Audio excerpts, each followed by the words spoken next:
people say, oh, you're really lucky. And it's like, but the harder I work, the luckier I get.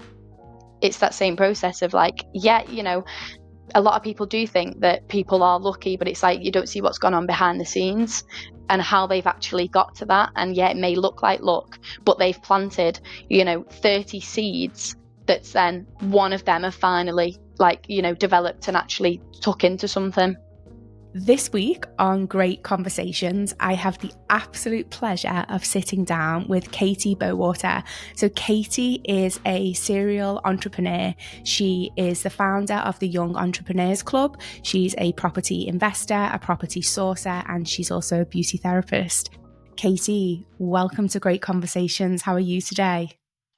I'm good, thank you. I'm so excited to be here. It's my very first podcast, so yeah, I'm really excited. I did not know that. Wow. Well, I'm even more honoured now, and I'm excited for my guests, for my audience to hear your wisdom. You've been left a question from our previous guest. So, Katie, I'm going to have to read this because it's quite a long question. Right, Katie. If your professional life is a race and you have just won gold, who is the first person you would look back to and thank you for helping you win gold?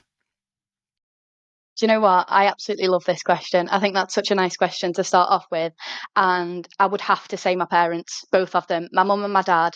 I just feel as though since being a child, they've supported everything and anything I've ever wanted to do. Literally a couple of months ago, I said, I want to start crochet class, Mum, do you want to come with me? Now we go crochet every Thursday. And then in terms of my dad, it's like every business question I've ever had since being tiny, he's always got the answer to. Like he's just like my absolute back office. Like anything I need, if he doesn't know the answer, he'll be able to find it out. So yeah, 100% my mum and dad, they've supported me my entire life, and I know that they always will.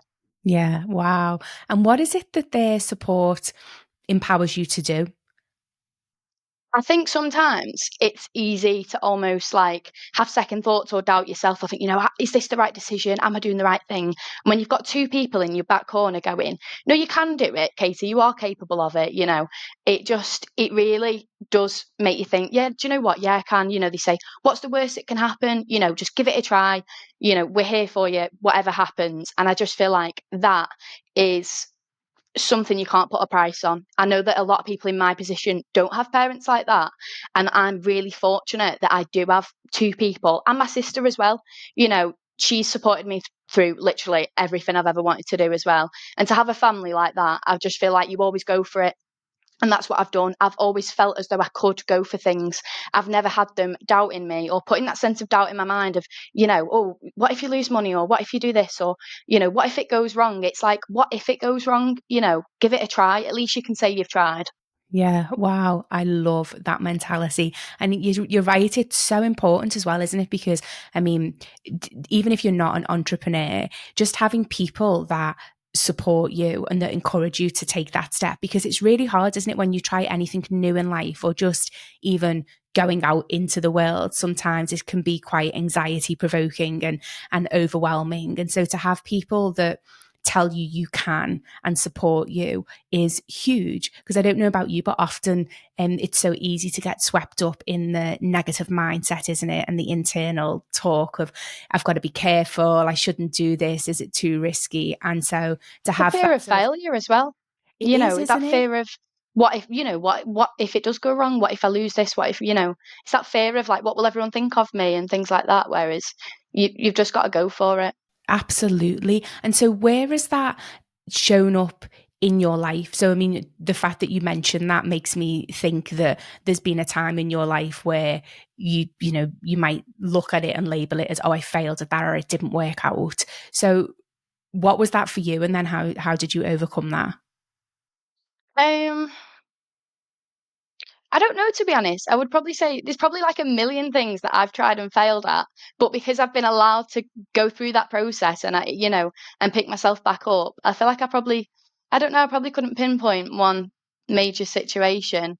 Do you know what? I love that you are struggling to identify situation, because for me it makes me think that it's back to this mindset. Like, I wonder if, is there a concept of failure in your vocab and in your life? Because if everything is an opportunity to just try and to learn and to grow, which is what I feel like you've been saying, then the fact that you don't automatically go, oh yeah, I failed at that, because it's not even your definition of failure is different from how maybe someone else would define failure.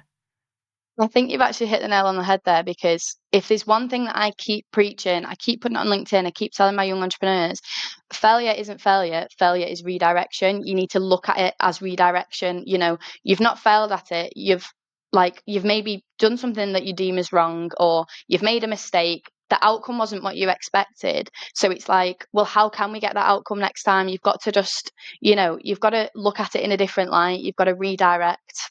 It's I read somewhere once that fail is the first attempt in learning, and I mean I thought it sounds a little bit trite, but actually it's true, isn't it? Like what you're saying, if you, no matter what you do, it is an opportunity to learn and to grow and to deepen awareness or understanding about anything. And so, I'm going to ask then, what has been one moment in your life where your life has been redirected and it's been a huge learning opportunity for you? I would have to say that was how I came to start my very first business at 18. And I'll take you back to when I was 17. So I'll take you back to September 2019. I just finished my Europeans. So I was playing water polo for GB. So I was at the absolute peak of my sport. I was, at that point, training was my life, all through college. I had a part time job. I was a lifeguard. I always knew from being young I'd be a business owner. I always knew that. I thought that was something you did later on in life. I thought that was maybe something that you did in your 30s. So it was kind of put to the back of my mind. Like, I knew I wanted to do it. I knew that was my direction. But for now, water polo consumed me. It was my entire life. I was on GB. That was so important to me to make all of the squads coming into the new year. Obviously, 2020 was the year of COVID. So as we came into April, lockdown hit. I was already suffering with injuries like prior to lockdown. I'm training on injuries. We get to April, college is shut down. I'm not allowed in college anymore. I've been told I'm going to get handed my A levels. I thought, great. My GB coach has said, it's going to be a 2-week lockdown. Keep your fitness. You've not worked this hard to lose your fitness. And anyone in elite sport knows how fast that fitness drops. So he said, keep your fitness, no worries. So we were training on Zoom calls together. And then I was doing a lot of additional training on my own. So I was waking up doing 2 hours of HIIT workouts every morning. So if you know what a HIIT workout is, you're probably meant to do 20 to 30 minutes. I was doing them for 2 hours. I'd then go downstairs. I was boxer skipping outside the front. Then I'd go for a run. I was doing a lot of cardio, because I feel as though fitness is lost faster than, strength. And what was driving you at the time? Like the level of intensity that you are talking to, I can't help but feel like there was a lot of fear there as well. I'm not sure. Or is that just the mindset of an elite athlete? Do you know what? I really, really wanted to complete one more Europeans. I wanted to make one more European squad compete in that competition again, 'cause that's the biggest competition of the year. I wanted to do that one more time, and then I'll feel satisfied. I'll feel as though I've completed everything I wanted to do, and then I'll kind of go to uni and drop back down and just do like National League and like more chilled kind of competitions, and just really enjoy myself again, without the pressure kind of maintaining this extreme level of fitness. So I was training every single day, and then obviously lockdown wasn't 2 weeks. It carried on. And a couple more weeks down the line, I woke up one morning and I couldn't walk. I couldn't put weight on my legs. I was just in absolute agony. And obviously ended up at the doctors, ended up having scans, all things like that. And that's when they said, you've trained on your shin splints to the point you've got stress fractures down both all your legs. And that then put me in a wheelchair for like over 2 months, 2 to 3 months. And I was on crutches around the house. I was in a wheelchair to leave the house. And obviously at this period of time in lockdown, you weren't allowed to see anyone. You couldn't see family. I couldn't go to my lifeguarding job. College was shut. I had basically no contact with anyone or anything. I couldn't go anywhere. You can't do anything to take your mind off it. I can't walk. Oh my word. I mean, your whole, as you say, you've got this vision for your life and a goal, and you're working, you're sacrificing, you're committed, you're focused, you're, you know, dedicating everything to that goal, and then literally overnight it evaporates, it blows up. Talk to me about your mindset and how you felt and how you dealt with and processed that, because that is a lot, irrespective of for anyone, but at such a young age as well, and as you say, for an elite athlete, where it is your world and your be all and end all. How did you process that? How did you deal with it?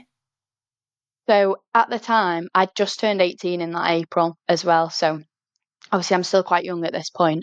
And like that was my entire life, you know, that was everything I'd worked for. And I knew as soon as I was in that wheelchair that I'd taken it a step too far.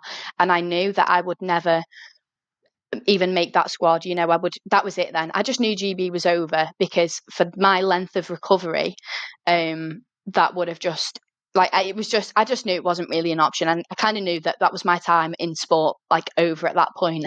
And I think I was really angry at myself at the time. I thought it was the worst thing that had ever happened to me, and looking back now, it was probably the best, because what's come from it is like the situation I'm in now, I would never be in if that never happened. So at the time, I felt really angry towards myself, because at the end of the day, I caused it, and I knew I caused it. Nobody made me train as much as I did. That was my own mentality towards training. And then I was like, you know, I feel like I came angry towards the sport as well. I was like, you know, why did I do this? Why have I played this sport?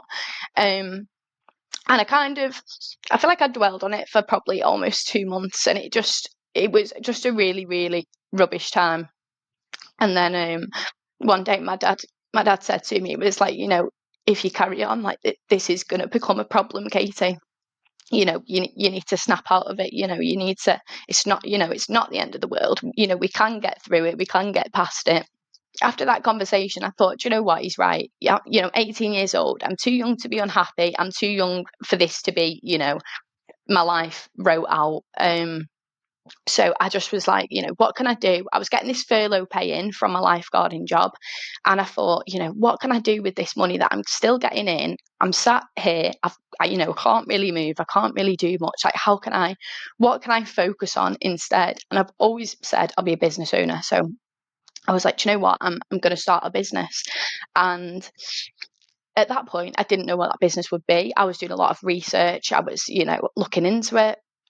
I started getting ads on my phone for beauty courses, which was just like really out the blue. I've never looked at beauty before, you know. I started like looking at these beauty courses that was getting advertised to me, and I just thought, you know, why not? How did you turn that anger and frustration into something that was more like positive and affirming and motivational, so that when you did start focusing on beauty and moving in an opposite direction, that still wasn't holding you back? Um, I don't know. I think I started being grateful for the skills that sport taught me. You know, like discipline, that is so massive, and it's like kind of shaped where I am in life now, and the discipline I've got towards my businesses, and I kind of that helped me to get over that kind of period of my life and being so angry, because I was like, no, I've learned a lot, I've took a lot from it, and how can I now like apply them skills?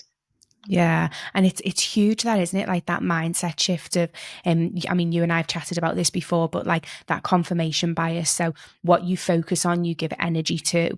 It's why I love that you said gratitude, because it's one of the reasons why I feel so passionately about it, and particularly with the neuroscience that sits behind it, is the power of gratitude, the power of consciously making yourself focus on the good in life, because it becomes generative. And so the more that you can focus on what you have, the more then you start to see opportunities, and you see the positive, and you see the good in life. And it's not toxic positivity. It's not pretending like nothing bad happens in life, but it's consciously choosing to To see the see the good. good, exactly, and to see the opportunity. And I think it is one of the reasons why it was why I was curious and I asked you, because I think people often get stuck in this procrastination, no man's land, unable to move when they have to make a change or they want to make a change in their life, because it is so easy to get sucked into victim mentality or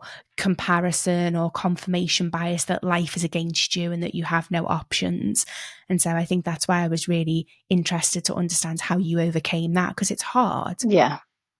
Yeah, definitely. It's a massive part of your life at the end of the day. And I think the way, people say, how did you start your first business? And it's not really a typical story, because it was like I didn't have the intention of starting one.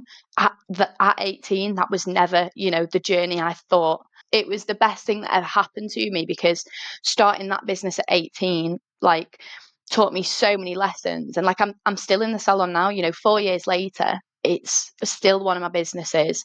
And I've gone on now to set up two more. And so when you were starting out in your, on this entrepreneurial path, tell me, like, what were some of the things that helped you get started, or what did you learn as you were, as you were sort of starting on that journey? One of the biggest lessons I'd say is like your time is so precious, because there's so many different things you can be doing. And it's so easy to say yes, yes, yes to everything and anyone, and like to not prioritize your time, like, in a sense. So for example, I used to, from the age of 18, I've gone networking events.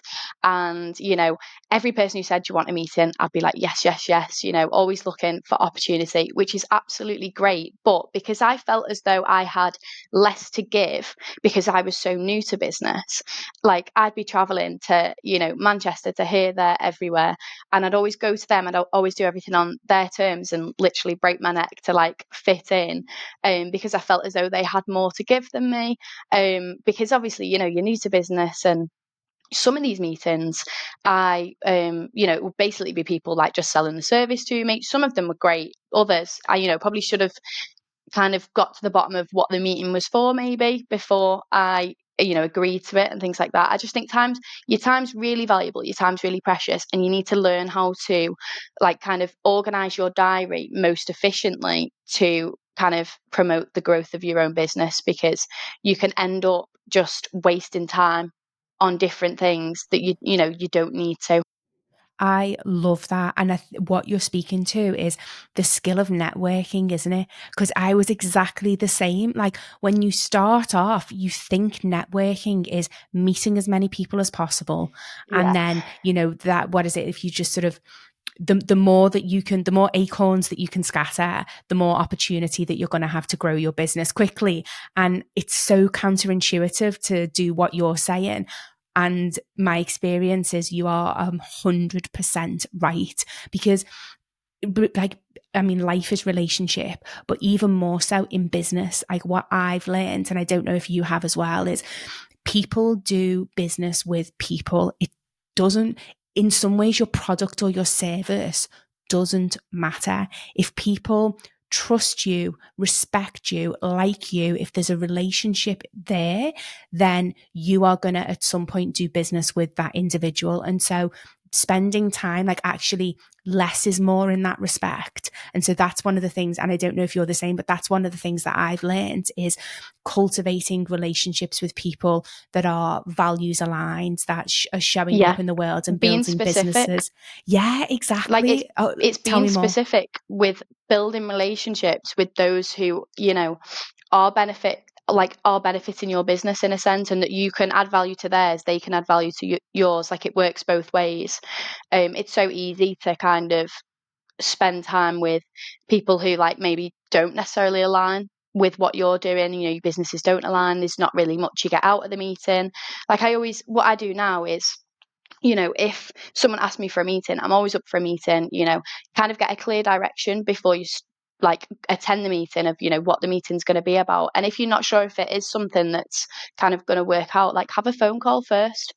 You don't need to travel somewhere and, spend a few hours there. If you're not sure, just pick up the phone and speak to someone and just check that, you are going to align. And then you can set up the meeting and, if you think it's going to be of benefit.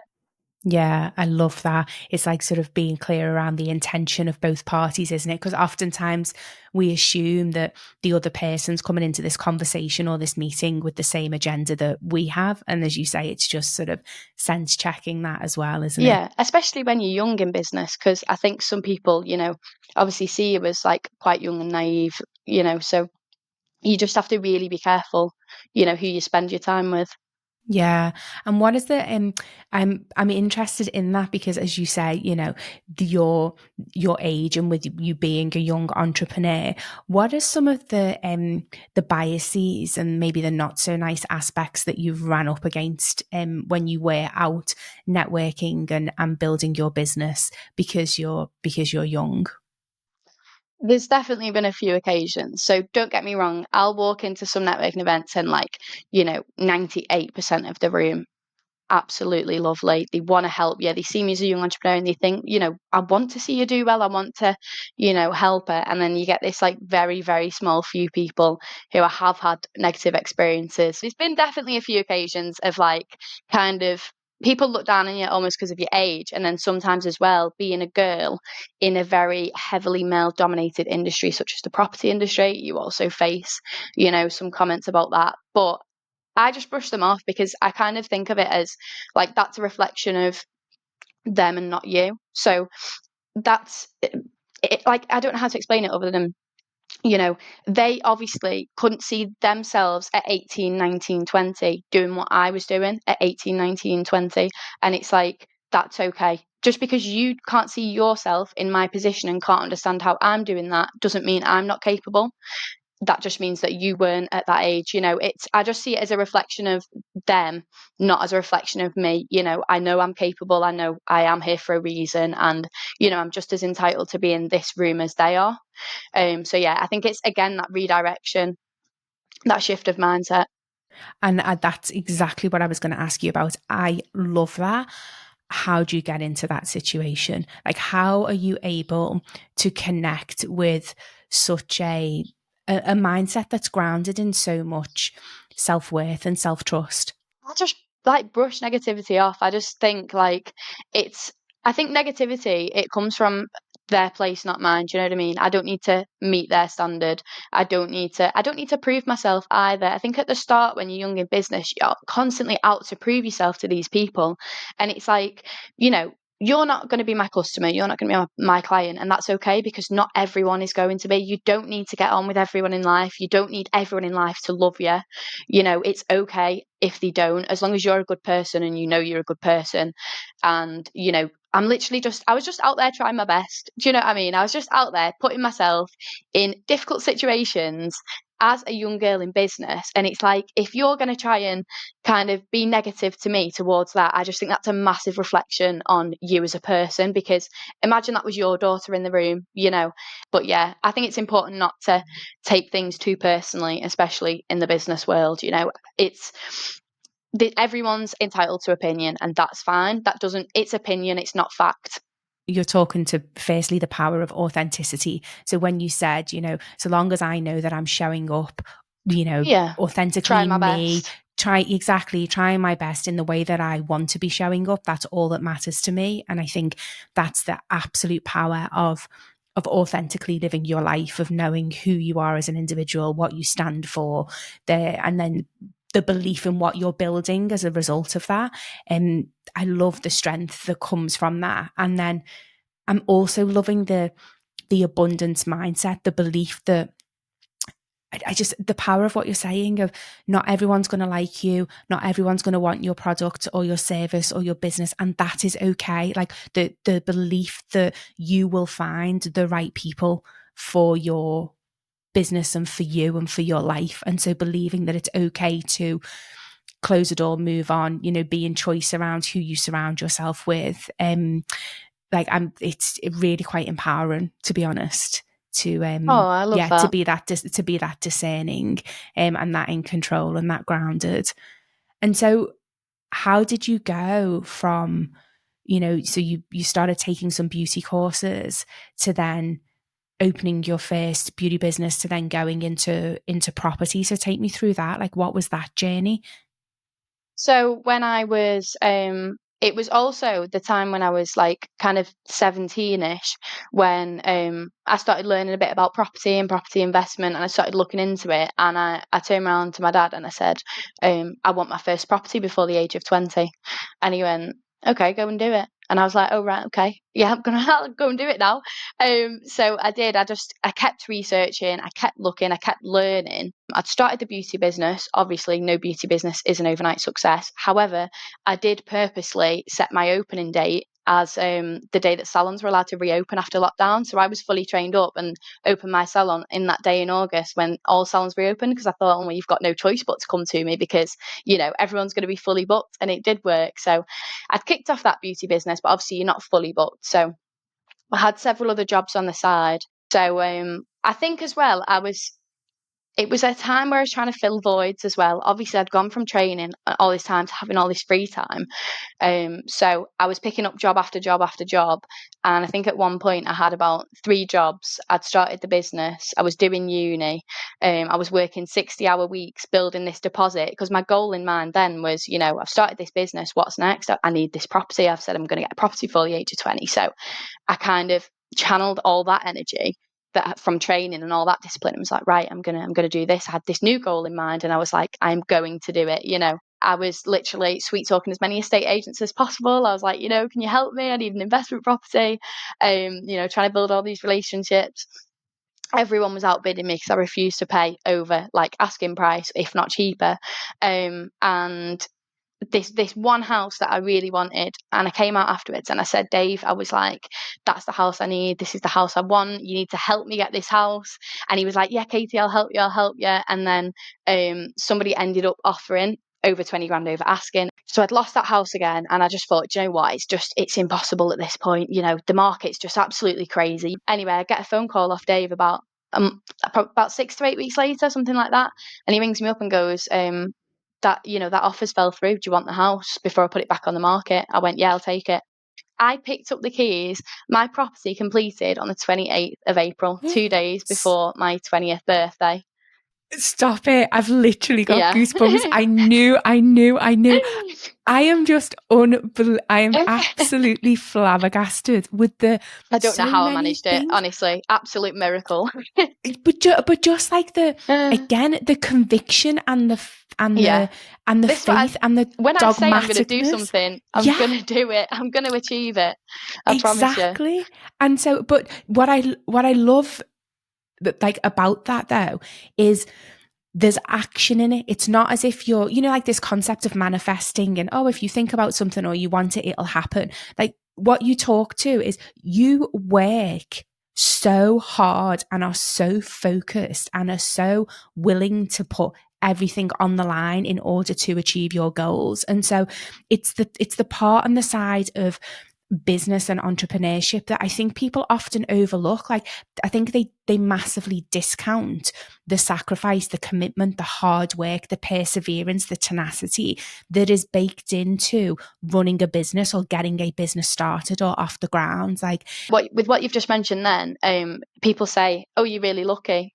And it's like, but the harder I work, the luckier I get. It's that same process of like, yeah, you know, a lot of people do think that people are lucky, but it's like you don't see what's gone on behind the scenes and how they've actually got to that. And yeah, it may look like luck, but they've planted, you know, 30 seeds that's then one of them have finally like, you know, developed and actually took into something. yeah, absolutely. Absolutely. I agree with you. It's like you've got to, in some ways, you make your own luck. I think it's serendipity rather than luck or like timing or but yeah, without that hard work and that preparation, you're not able to take advantage of opportunities that come up. So I agree with you. I think that you can't discount what you've done, you know, the groundwork and what you've done before.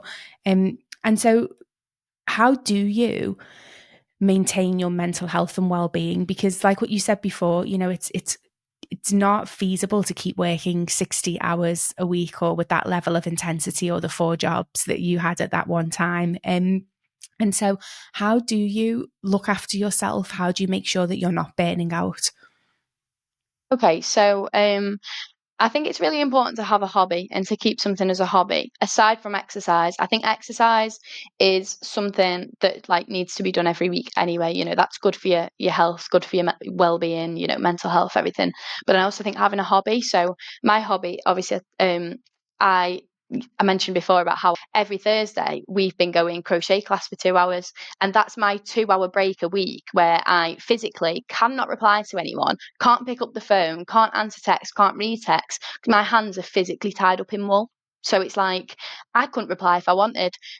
So it really just takes you away from the business entirely. That is absolutely fabulous. And it's like, it's, you know, as you say, it's not only the relationship with your mom and getting to spend time with your mom and then being surrounded by other people, but it's that, it's like the creativity and play part, isn't it?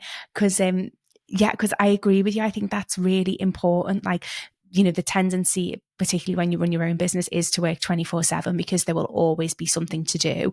But there's so much motivation and ideation and innovation that can be found in taking time to be creative and to play. And I think that's what you're talking to. And so, how did you then get to the point where you're setting up this Young Entrepreneurs Club? Young Entrepreneurs Club kind of came from, I think it was like looking back at my 18-year-old self, because there's when I was 18 and I was attending all these networking events. So I've networked consistently for like 4 years now. Um, and I just used to always think, why does nobody my age come networking? I'm consistently the youngest person in the room. I still am now at 22.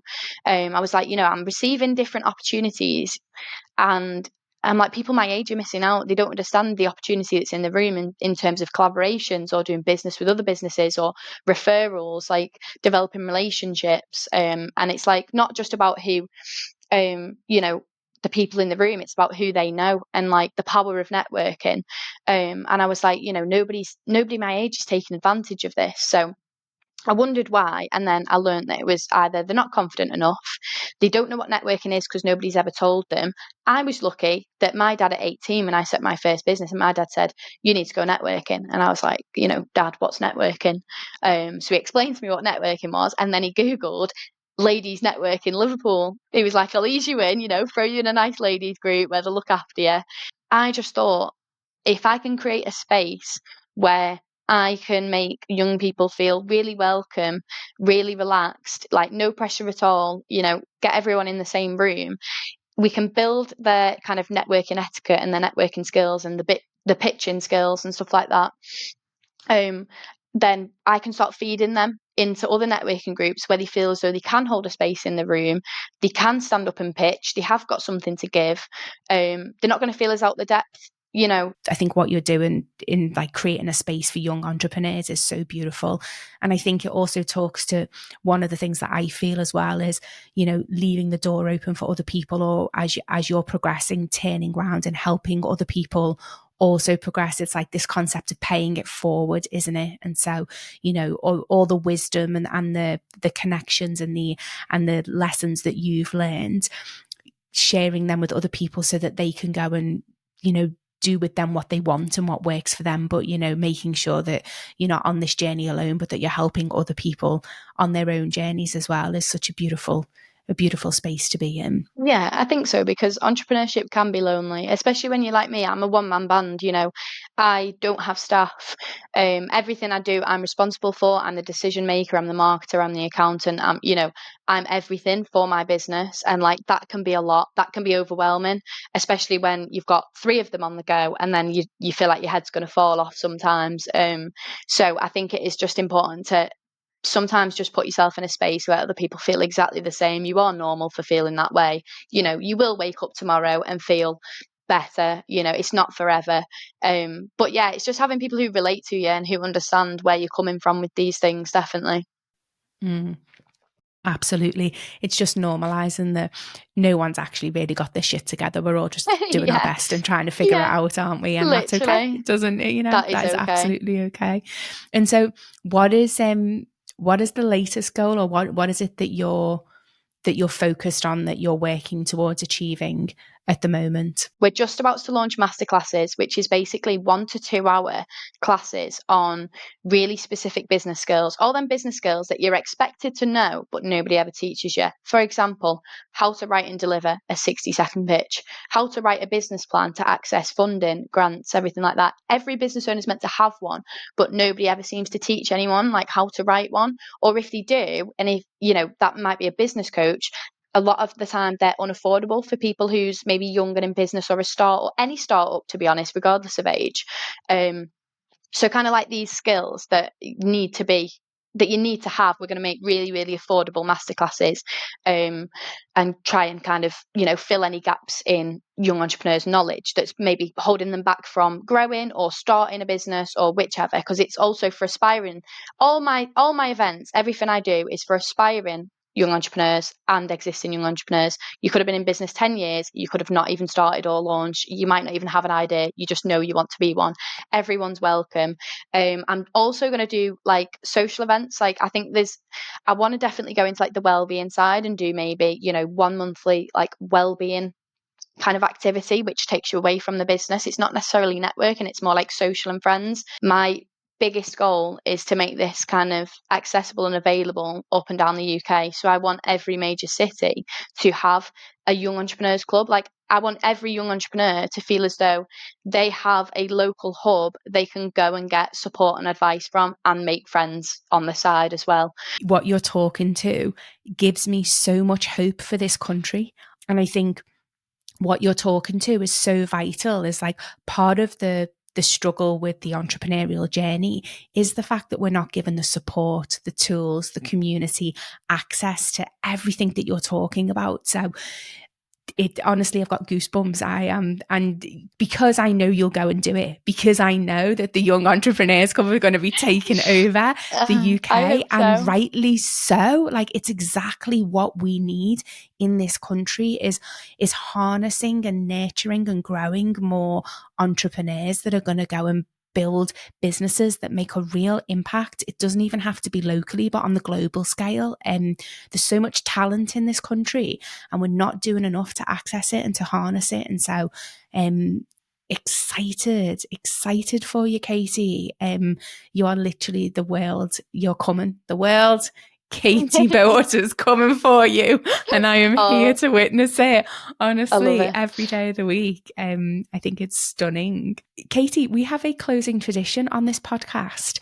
So I ask all my guests, what is something that other people value that you don't? Okay, so I would say, and this relates back to my own story as someone who's been and done this, exercising every single day. You don't need to get up at 5 a.m. and exercise 7 days a week. I just think, obviously, if that works for you and you enjoy it, then great.